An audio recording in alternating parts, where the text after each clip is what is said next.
திருச்செந்தூர் அருள்மிகு சுப்பிரமணிய சுவாமி திருக்கோயிலுக்கு நாங்கள் வருஷத்தில் 2 முறையாவது போயிடுவோம். அது எப்படி போவோம், எந்த டைமில் போனால் கூட்டம் இருக்காங்கிறத பற்றி தான் இந்த வீடியோவில் பார்க்க போகிறோம். ஸ்கிப் பண்ணாமல் பாருங்கள். எங்கள் குழந்தைகளுக்கு பிடிச்சது ட்ரெயின் ட்ராவல் தான். நாங்கள் அதனால் ட்ரெயினில் தான் போவோம். நல்லா இயற்கையை ரசிச்சுக்கிட்டே பார்த்துக்கிட்டே போவோம். 12 மணிக்கு அறை எடுத்து தங்கிடுவோம். அதற்கப்புறம் தான் நாங்கள் கடலில் போய் கொஞ்சம் நேரம் விளையாண்டுட்டு சரியாக 12 மணிக்கு மேலே கடலுக்கு வந்துடுவோம்.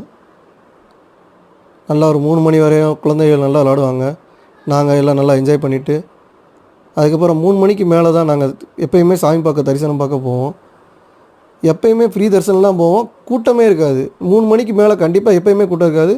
3 to 5 வரை எப்போயும் கூட்டம் இருக்காது. நாங்கள் எப்போயுமே அந்த டயத்தில் தான் போவோம். பார்த்திங்கன்னா இதான் அந்த லைனில் போகிறது. ஃப்ரீ தரிசனம்லேயே அவ்வளோ ஃப்ரீயாக போகலாம். 3:30 மணிக்குள்ளே நாங்கள் சாமி பார்த்துட்டு வெளியே வந்துடுவோம். அரை மணி நேரம் தான், அரை மணி நேரத்துக்குள்ளே வெளியே வந்துடுவோம். அதுக்கப்புறம் நைட்டு கடலில் வந்து இந்த சின்ன பிள்ளைய நல்லா விளாடுவாங்க. அந்த பால் இதெல்லாம் எப்போயுமே விற்பாங்க. அதை வாங்கி கொஞ்சம் நேரம் விளாண்டுட்டு இந்த தடவை பார்த்திங்கன்னா ரிட்டன் ரூமுக்கு வர மொத்தத்தில் சவுமுட்டாய் எடுத்துக்கிட்டு இருந்தாங்க. அதை வாங்கி அப்படியே சாப்பிட்டுட்டு அடுத்த ரூமுக்கு வந்துவிட்டோம்.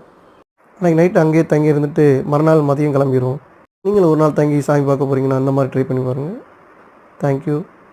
இந்த வீடியோ பிடிச்சிருந்தால் லைக் பண்ணுங்கள், சப்ஸ்கிரைப் பண்ணுங்கள், உங்கள் ஃப்ரெண்ட்ஸ்க்கு ஷேர் பண்ணுங்கள்.